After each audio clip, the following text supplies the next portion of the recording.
ni Satanas Ayun. na si Chavit Singson ay by May, okay? Ay papatawag siya sa Senate. I hope hindi kansilin ng hayop na Lacson na yan. So dahil ginawa ni Chavit yan, mga kababayan, gigil na gigil ngayon si Liza Tanas. So alam mo ba kung anong ganti ni Liza Tanas? At ni bangag na mga walang utang na loob.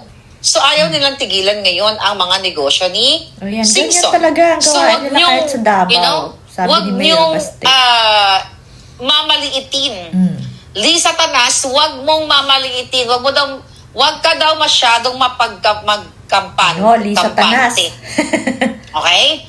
Yung pag-uutos mo sa Ilocos Norte, nagguluhin ang mga nagninegosyo. Grabe no, pag nakita ni Satanas, may nag-report sa kanya na associated kay Chavit Singson, pipirwisyuhin nila ang buhay ng mga negosyante. Ganyan po kademonyo si Liza Tanas. Meron akong bomba na ipapasabog dyan tungkol dyan. Sabi ko, baka naman. Okay? So, ikaw, Liza Tanas, na alpot nga bigaon na kidnapper ka, ang bilat mo tos lukon tugid na. Ay, Liza Tanas, sabi pala ni, Manong, okay? Baka magulantang ka. Naku, Liza, maganda ka. Demonyo, kasakim, kawalang hiya, itong hayop na Satanas. Kaya sabi ko nga sa inyo, kahit tanta rin siya ng pino-pino, kahit gawing sisig si Liza Tanas, hindi enough na kabayaran sa kanyang ginagawang panggigipit, pagnanakaw. Senador pa lang si Bangag pala, itong hayop na ito, demonyo na. Kasi iniisip ko, ano kaya tong alam ni Manong Chavit? Feeling ko ba kasi Liza nagpabiyak katulad ni Alpot. So ayan, yan talaga ang gawain nila ngayon eh. Yan pala ginagawa na rin ngayon kay Chavit. Basta lahat na bumabati ko sa kanila, lahat ng mga hindi sumasang-ayon at pumapanig sa mga Duterte, ganyan ang ginagawa nila. Kaya takot yung iba kasi nga yayariin. Ito nga, di ba, sabi ni Mayor Baste, lahat ng mga negosyante na lumalapit sa kanya, yung malapit sa kanya ay talagang pinupurwisyo. Kaya talagang kahit lumapit sa kanya ay hindi ginagawa ng mga negosyante sa Davao kasi yayariin eh. Tapos ito yung kay Kong Mike, na yung negosyo nila ay talagang niyayari na rin. Ang gawain talaga napakasama ng gawain. Tapos ito ngayon, pumapalag na rin si Chavit kasi pati yung mga business pala ay pinakikialaman ngayon, ginigipit. Tapos pati yung mga taon, basta't malapit nga dun sa taong ayaw nila na kontra sa kanila, ganyan ang ginagawa. Di ba sobrang sama talaga? Pero mag-ingat-ingat ka, Liza. Ayan may alam pala sa'yo si Chavit.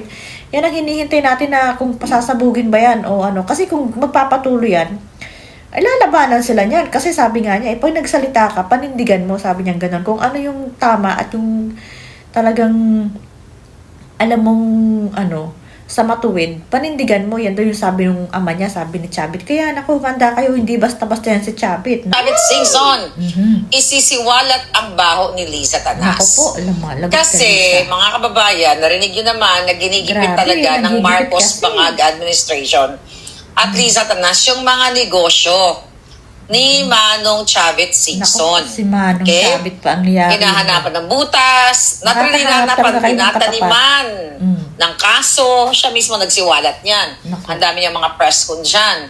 Ginigipit siya dahil nagsalita siya laban sa Marcos Bangag administration. Di ba, na-divert tayo. For a while, na-divert ang attention dahil nagpakalat ng fake news si Bangag na nahuli na si Zaldico. So now, dahil nalaman ni Satanas na si Chavit Singson ay by May, okay? Ay papatawag siya sa Senate. I hope hindi kansilin ng hayop na Lacson na yan. Dahil alam naman natin si Pinky Lacson. I hope hindi kansilin niya, hindi i-cancel yung willingness ni Chavit Singson na sinasabi niya na meron ako hawak na ebidensya dito sa flood control na yan. Okay? Kaya imbitahin niyo ako dyan, ipapakita natin sa taong bayan, ito. So dahil ginawa ni Chavit yan, mga kababayan, gigil na gigil ngayon si Liza Tanas. So alam mo ba kung anong ganti ni Liza Tanas? At ni bangag na mga walang utang na loob. Binagit naman na ni Chavit, diba? During the campaign, nanghiram siya ng aeroplano o pina-aeroplano sila. Diba? Ganon ka, traidor. Ungrateful ang bangag na administrasyon na ito kasi Ang gusto lang talaga, itong mag-asawang salot, mag-asawang bakunawa, lahat na ng kasamaan na naiisip na rin pwedeng ibato sa kanya, naibato ko na yata. Yes, true. Ang gusto talaga nila magnakaw at magagamit ng tao, sanay sila sa libre, sanay sila sa, kasi hindi naman sila sanay magtrabaho. Yes. Lalo na si Bangag, hindi naman nagtrabaho yung hayop na yan. Nagnakaw at nagnakaw lang. Yes. Nagsingot lang. Kaya yan naging ganyan. So anyway, ayaw nilang tigilan ngayon ang mga negosyo ni Singson. So ang ginawa nila, ni Lisa Tanas, okay? Ay ginugulo pala ang Ilocos Norte. Nako. Yung mga nagninegosyo ng legal, like yung small town lottery na yan, bago kasi kumuha niyan, mga kababayan, ng negosyo na yan, diba, under yan sa PCSO. So ngayon, napag-alaman ko, itong hayop palang Liza Tanas, meron siyang instruction doon sa mga kasabwat niya sa Ilocos. Yung mga matitino, mga kababayan na nagninegosyo, na dumaan sa process. Nagdumaan sila sa legal process kung paano i-apply yung small town lottery na yan. So, ang ginawa ni Lisa Tanas, dahil si Chavit Singson ay palaban. Huwag niyong kakalimutan na ang Chavit Singson ang dahilan kung bakit napabagsak ang Estrada government. Hindi rin kayo tatantanan yan. Right? So, huwag niyong, huwag niyong mamaliitin. Lisa Tanas, huwag mong mamaliitin. Huwag ka daw masyadong magkampante. Yes, nako. Okay? Yung pag-uutos mo sa Ilocos Norte, nagguluhin ang mga nagninegosyo. Pag nakita ni Satanas, may nag-report sa kanya na associated kay Chavit Singson, pipirwisyuhin nila ang buhay ng mga negosyante. Ganyan po kademonyo si Lisa Tanas. Lisa Tanas nga eh. Meron akong bomba na ipapasabog dyan tungkol dyan. Sabi ko, baka naman. Okay?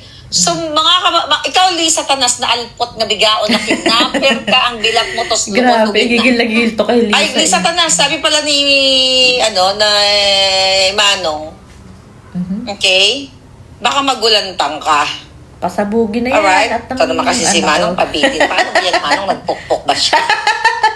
Ano ba yung Manong? No? Nagpa-jiyot-jiyot ba si Lisa? Doon senador pa si Bangag? Ka-demonyo, kasakim, kawalang hiya, itong hayop na Satanas na ito. Kaya sabi ko nga sa inyo, kahit tagta rin siya ng pino-pino, kahit gawing sisig si Lisa Tanas, hindi enough na kabayaran sa kanyang ginagawang panggigipit, pagnanakaw. Senador pa lang si Bangag pala, itong hayop na ito. Yes, may narinig din ako kasi ganyan. naisip ko, ano kaya itong alam ni Manong Chavit? Feeling ko ba kasi Lisa nagpabiyak katulad ni Alpot. So ayan na nga, grabe no? Sobrang sama talaga ng ginagawa nila. Akalain mo yan, pati pala si Chavit. Pero talagang totoo to kasi nga, si Mayor Baste, sinabi na rin niya na talagang naiintindihan niya na iniiwasan siya ng mga negosyante sa Davao kasi nga, basta't mapalapit sa kanya, yayariin nila eh. Tapos ito na nga, ginawa na rin yan sa negosyo ni Kong Mike, na talagang pinarwisyo nila. Sabi niya, siya kasi okay lang, sabi ni Kong Mike, pero yung mga tao kasi na maapektuhan, sana inisip man lang nila yun, may mga pamilya yun ang sinasabi niya. Tapos ito nga ngayon, si Chavit naman, hindi lang nagsasalita yung iba, pero talagang ginigipit nila.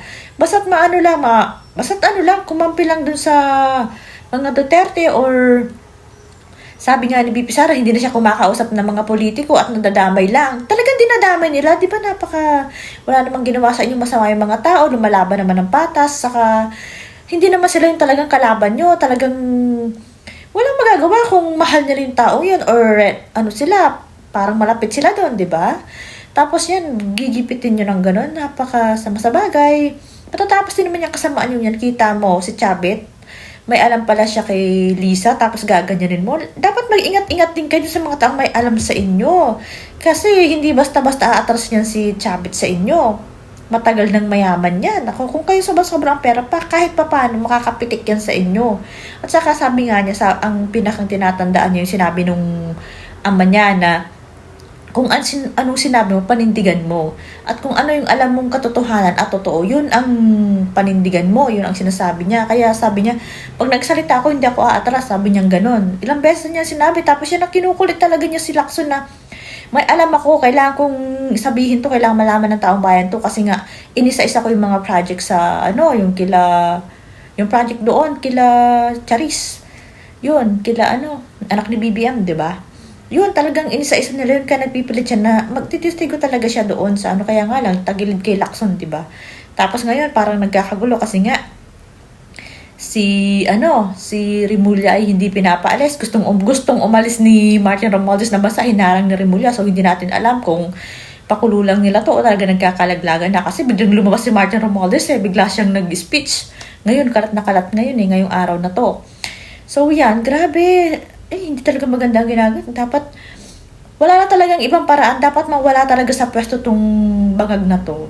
Sobra na ang ginagawa nila. Akalain pati ibang tao na apektuhan. Paano pa nila iisipin yung ibang tao kung ganyan ang ginagawa nila, di ba? Wala talaga silang pakialam.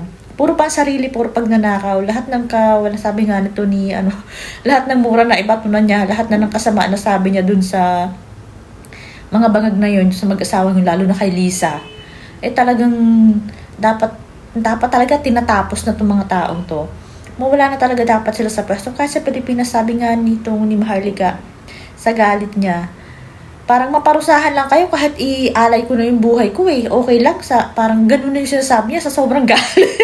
sa sobrang galit niya dito sa mga taong to. Hindi masisisi kasi nga, sobrang sama na talaga. Sabi niya kahit nga tagta rin ng pino, hindi mababayaran yung kasama ang ginawa nila O diba? Grabe.